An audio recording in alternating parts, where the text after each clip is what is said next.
ভাই অসাধারণ অসাধারণ ব্যাপার হয়েছে, অপূর্ব অতুলনীয় লাজবাব ব্যাপার হয়েছে। যুদ্ধের সময় আমরা যেটা অনুমান করেছিলাম এবং আপনাদের জানিয়েছিলাম সেটাই আবারও সঠিক প্রমাণিত হলো। আমি আপনাদের জানিয়েছিলাম এই যুদ্ধ ইরান একাই লড়ছে, উপরওয়ালা ছাড়া ইরানের আর কেউ সঙ্গী নেই। আমাদেরও ভাবা উচিত নিজেদের ব্যক্তিগত জীবনে, আমাদের জীবনেও ওই উপরওয়ালা ছাড়া কেউ সত্যিকারের সঙ্গী নয়। এই দুনিয়ার সব সম্পর্ক একদিন এখানেই থেকে যাবে। আসুন এবার মূল খবরে আপনাদেরকে নিয়ে যাই। এই হচ্ছে মূল খবর। এই যে রাশিয়া শেষ পর্যন্ত ইরানকে যে প্রতারণা করেছে তা একটার মধ্যে সীমাবদ্ধ নয়। প্রথমে তারা ফাইটার জেট দেওয়ার কথা বলে দেরি করতে থাকে, তারপর পুরো ব্যাপার থেকেই সরে যায়। এবার শুনুন আসল খবর। এই যে আসল খবর শুনুন।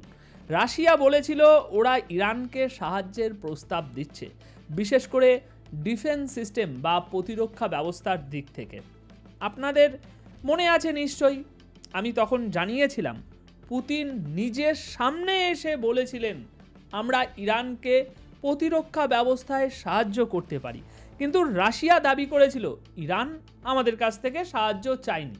আমি এই খবর, এই পয়েন্টটি, এক্স্যাক্ট পয়েন্টটি আপনাদের জানিয়েছিলাম।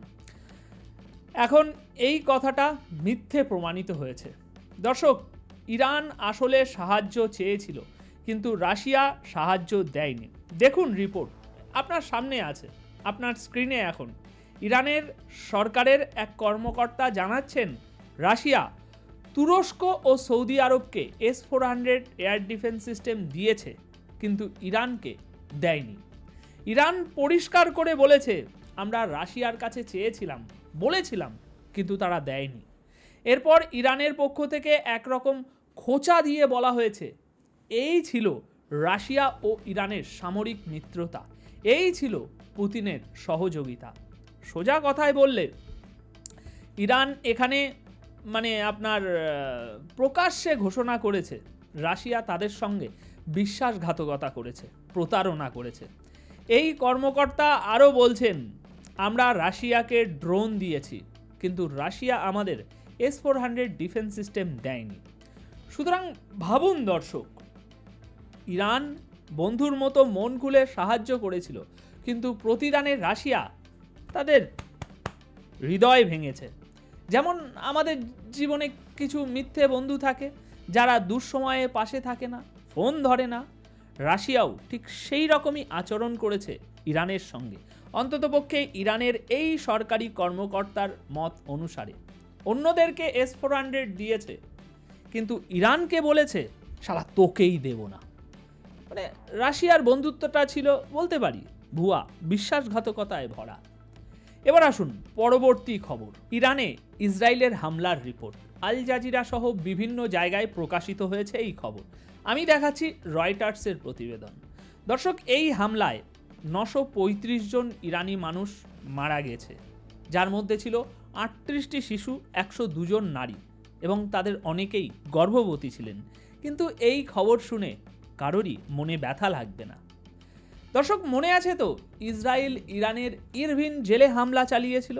আসুন দেখুন, এটা হচ্ছে সেই ইরভিন জেল যার প্রথম ছবি আমরা আপনাদের দেখাচ্ছি।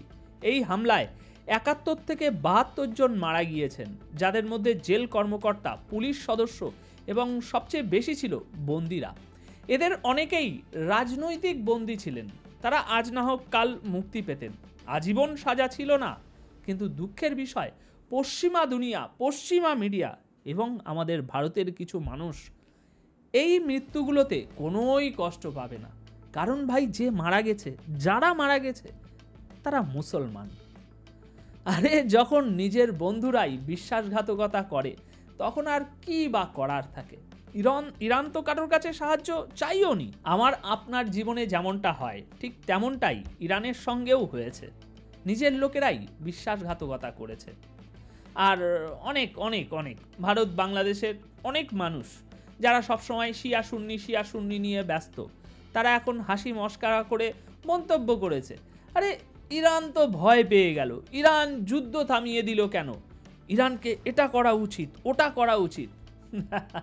আরে তোমাদের সাতটা প্রজন্ম এসে চলে গেল, এখন তোমাদের একটা প্রজন্ম চলছে, তোমাদের মোহাম্মদ বিন সালমানও কিছু করতে পারছে না, আমেরিকা আর ইসরায়েলের সামনে একেবারে অসহায় বোধ করছে, ওরা এসে মেরে চলে যাচ্ছে, কেউ কিচ্ছু করতে পারছে না।